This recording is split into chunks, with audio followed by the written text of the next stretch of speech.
Voter প্রায় ১,৫০০ আর বাসিন্দা ২৫ থেকে ৩০,০০০। ঠিক এমনই অবস্থা কসবার গুলশান কলোনি।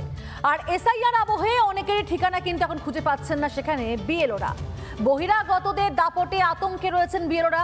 বিজেপির দাবি যে তৃণমূলের মদতে এই গুলশান কলোনিতে অনুপ্রবেশকারীদের রমরমা। দেখুন সেখানকার ছবি। এখানে অন্তত ২৫-৩০,০০০ লোক থাকে, কিন্তু ভোটার লিস্টে অত নাম নেই।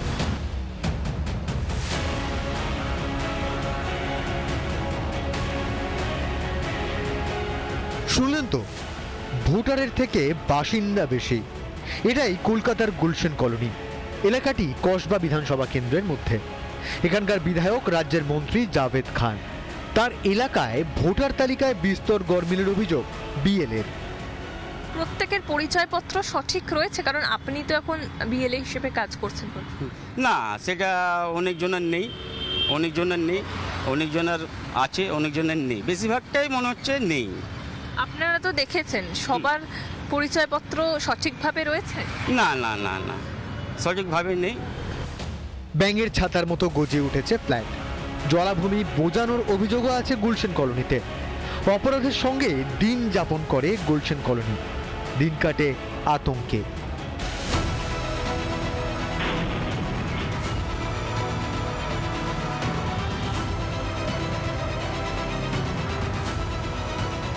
আতঙ্ক ভয় তো থাকেই, এখানে প্রায় ঝামেলার সৃষ্টি হয়, আতঙ্ক তো থাকেই, একটু মনের মধ্যে ভয় থাকে।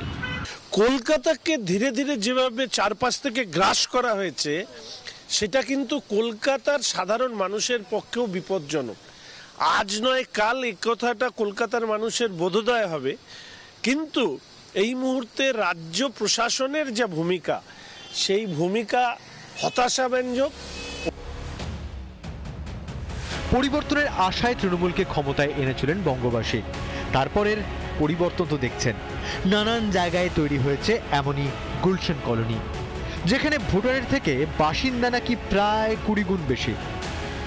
এখানে অন্তত ২৫-৩০,০০০ লোক থাকে, কিন্তু ভোটার লিস্টে অত নাম নেই। এখানেই শেষ নয়, ভোটার তালিকাতেও রয়েছে গরমিল। অনেকের বাড়ি খুঁজে পাচ্ছেন না বিএলও। না না, অ্যাড্রেস তো পেয়ে গেছি, 92 লেখা আছে, 92 এই বিল্ডিং আছে, কিন্তু লোক কে ফ্লোর লেখা নেই। আর কোন ফ্লোরে গিয়ে 4 ফ্লোর, 3 ফ্লোর, না 3rd ফ্লোর, না 2nd ফ্লোর, কোন ফ্লোরে খুঁজবো, এইটাই প্রবলেম হচ্ছে। নাম যেগুলো বলছে সেগুলোকে আপনারা চেনেন? তাদের নাম বলছে চিনতে পারছি না। এখানে থাকে কে? এই যাদের নাম বলছে না। এই বিল্ডিং এ কি থাকেন তারা? থাকতেও পারে, নাও থাকতে পারে, সেটা তো আমি বলতে পারবো না। আমি তো নতুন এসেছি, কি করে বলবো? কি বুঝলেন? এটাই গুলশান কলোনি। বেশিরভাগ বাসিন্দার ভোটার তালিকায় নাম নেই। যাদের নাম আছে এলাকায় তাদের হদিশ নেই, কেউ চিনতেই পারছেন না। কেন এই পরিস্থিতি? রোহিঙ্গারা আছে এখানে, বসানো হচ্ছে তো। তৃণমূল কংগ্রেস, দেখুন তৃণমূল কংগ্রেস তার লক্ষ্যে অবিচল। তৃণমূল কংগ্রেস চায় বাংলার ডেমোগ্রাফিকে পরিবর্তন করে এটাকে বাংলাদেশ বানানোর জন্য। আমরা যারা পশ্চিমবঙ্গবাসী আছি তারা বুঝতে পারছি না, সেই জন্য আমরা বারবার কলকাতার লোকেরা বিশেষত তৃণমূল কংগ্রেসকে ভোট দিচ্ছি। এরপরে কোথায় পালাবেন ঠিক করুন। বাংলাদেশ হলে তো থাকতে তো পারবেন না, আপনার চাকরিও থাকবে না, কিচ্ছু থাকবে না। তৃণমূল কংগ্রেসের বড় বড় নেতাদের গাড়ি বাড়ি টাকা ইত্যাদি, এর সমস্ত পেছনে যে সৈন্য বাহিনী হিসাবে কাজ করে সেটা হচ্ছে অনুপ্রবেশকারীরা। ভুতুরে ভোটার কি তৃণমূলের ভরসা? ভোট ব্যাংক কি সব? ভূমিপুত্রদের অধিকার কিংবা জাতীয় নিরাপত্তার বিষয়ে কি তৃণমূলের কাছে গৌণ? প্রশ্ন তুলছেন গুলশান কলোনির ছবি। রিপাবলিক বাংলা। নানা ধরনের কন্টেন্ট দেখার জন্য লাইক করুন, শেয়ার করুন আমাদের ফেসবুক পেজ, সাবস্ক্রাইব করুন আমাদের ইউটিউব চ্যানেল। পাশাপাশি অন্যান্য ব্রেকিং নিউজের জন্য অবশ্যই চোখ রাখুন রিপাবলিক বাংলায়।